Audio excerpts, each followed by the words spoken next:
सखी है नहु नहु पाहुन चलई छत कोना जीना कोलू मोहक बड़द घुमैये तेना जीना कोलू मोहक बड़द घुमैये तेना कहू बड़दक उपमा हिनका दिलियन कोना कहू बड़दक उपमा हिनका दिलियन कोना जीना बीमुखी के 84 में पेड़ लगते ना जीना बीमुखी के 84 में पेड़ लगते ना।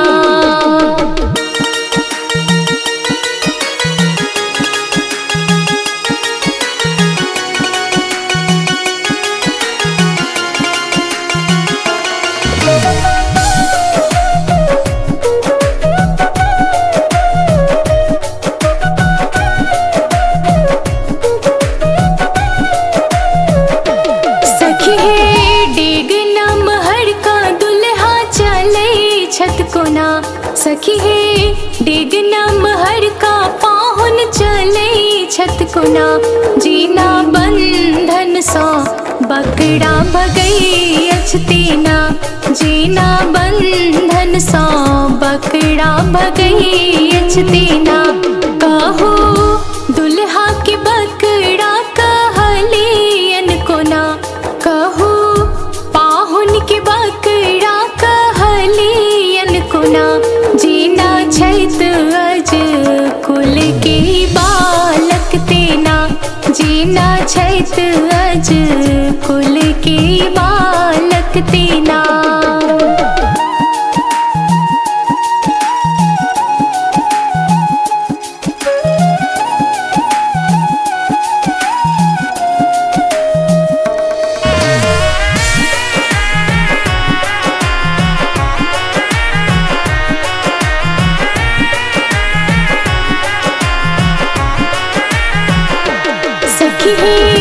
आंगन में ठाड़ दुल्हा लगई छत कोना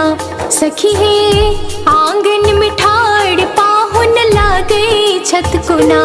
जीना धरती में गाड़ल हो खम्भा तेना जीना धरती में गाड़ल हो खम्भा तेना कहो खम्भा के उपमा हिनका दिलियन कोना कहो खम्भा के उपमा हिनका दिलियन कोना जीना हिरना कश्यप के खम्भा में उगला तेना जीना हिरना कश्यप के खम्भा में उगला तेना।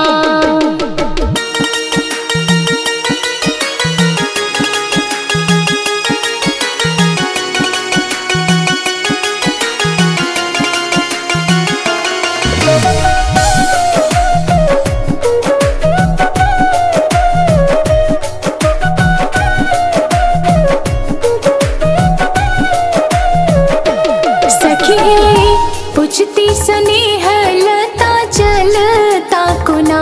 सखी है पुछती स्नेह लता चलता कोना हम अंगूरी के इशारा दिखे बन जेना हम अंगूरी के इशारा दिखे बन जेना हम अंगूरी के इशारा दिखे बन जेना हम अंगूरी के इशारा दिखे बन जेना।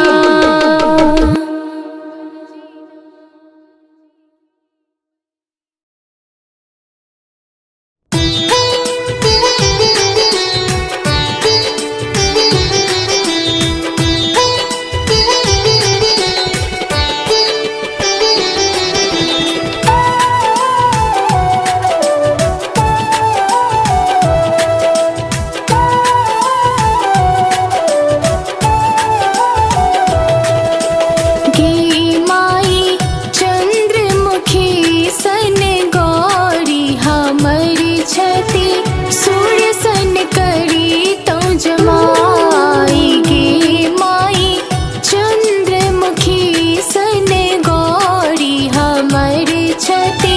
सूर्य सन करी तो जमा।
पर